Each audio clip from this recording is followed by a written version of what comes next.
and welcome to another episode of the author series of the Empower. I have Amanda Coleman, and her story is so inspiring. And I will quote you in a second, but you wear a few hats. You are a nurse anesthetist.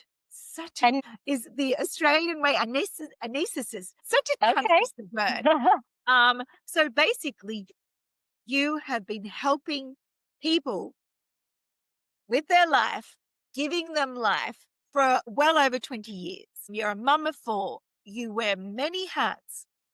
But this journey of your version, your chapter in the book is about, from what I got out of it, because every is there to inspire everyone. So everyone grabs something.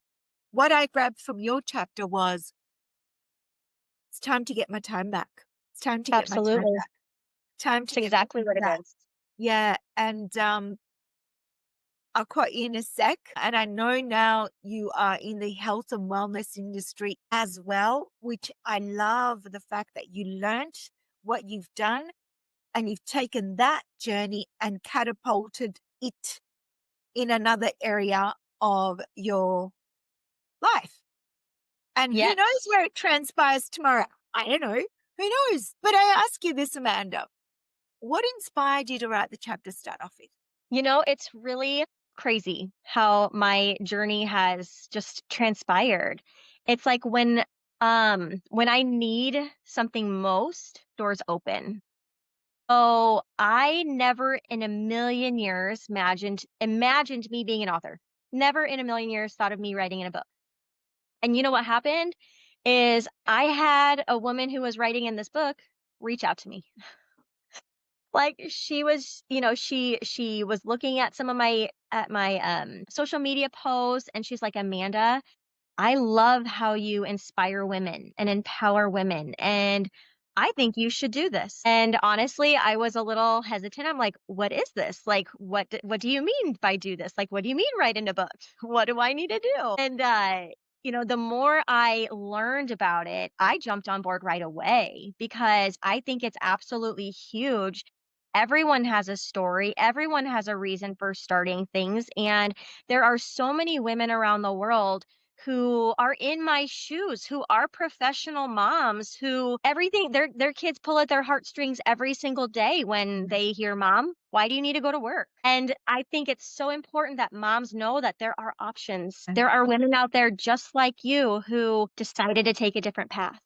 So true. And I'm going to quote you. What you said in your book was so true. You said, for a long time, nursing and anesthesia worked. And not going to, this is quote unquote, this is how I then read it, until it didn't. Until it didn't. Because from reading your chapter, because there were times where you said it'd be 2 a.m. and you get a call going, "You need to come down." There'd be times that you'd be at the dinner table and your kids, you have four, that would say, "Mum again, mum again, mum again." Now again, I don't Exactly. understand what exactly you do. They do, but they don't. Does that make sense? And All nobody they know can is mom's leaving. mum's That's all working they know. and leaving. Again, Mhm. so at some point, and I understand and respect exactly what you said.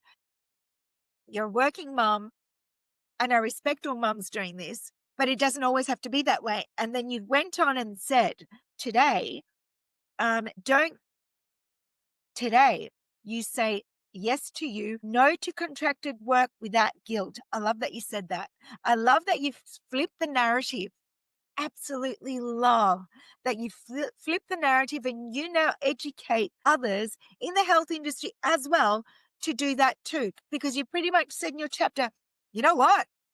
If I can do it working 24/7, because you are 24/7, others can do it too. And I will show you how. With four kids, Yes. life, family, stuff, 10-year-old birthday tomorrow, double digits. Your son, Joseph, Yes. is having his birthday, like all that and a thing. So, what would be one of your greatest accomplishments then? Aside from your You know, children, we know that, right? right. Yes. They're my number one. They're my number one Yeah. priority. And they're what made me start going down this other path. You know what I mean? Again, it was all motherhood. It was all them. It was those moments in time that I decided I don't need to live that way. Mm. So for them. I'm sorry. Go back to the question again. What So was your what would be question? one of your greatest feats? One of your Oh, yes. aha Yes. moments, pat yourself on the back? Yay! Yes, yes. Honestly, the biggest thing that a lot of people fear and what I'm so proud of myself for is for saying yes, Yeah, for doing it. For jumping outside of the norm, for doing yeah, something that maybe only 1% of people do. And the other thing too is a lot of people don't stick with it. Like building a business, if you have steps, the steps can be really easy, but building a business, a successful business, $1 million business takes time. And, I have been committed because this is what is slowly taking me out of healthcare. And like I said in my book, in my chapter, I may or may not continue anesthesia. I may or may not keep my license. I don't know. I did spend a lot of time, money, effort getting it. And I do. I love anesthesia, but my family is my number one love and my number one priority. And if it comes to a time where I don't need to or I don't want to, then I don't have to. But that is why I continue every single day to do this, to build this, is because I I love this life of choice. I want this life of choice. And I love helping women do the same thing in their life.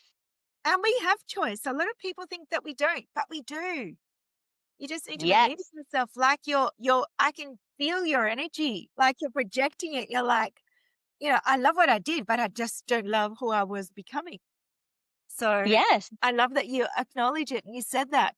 Well, that would be the advice you'd give to your younger self. You look at her in the mirror. What would you say? To my younger self, I would say start this at the age of 21. Yeah, I know, Start right? this young and build I it know, build it right? young. If only we knew then what we know now. Yes, Would we? Would we have the guts to do it? I don't know. Or would we have more guts because because at we're well, young. Yes, exactly. And I think that's what would happen with me. yeah, I could see myself at the age of 21 jumping in on board and just going all in because I didn't have kids, I wasn't married, like you're just living for you at that moment in time. yeah, so true. So how if there are women out there that want to step in your shoes but just don't have the guts to do it, I what talk to advice would women you give? every single day Yeah, what like advice that. do you what so, this is totally right up your alley, right? What would you say to Yes. them? One thing I tell them is that fear will hold you back from you reaching your greatest potential.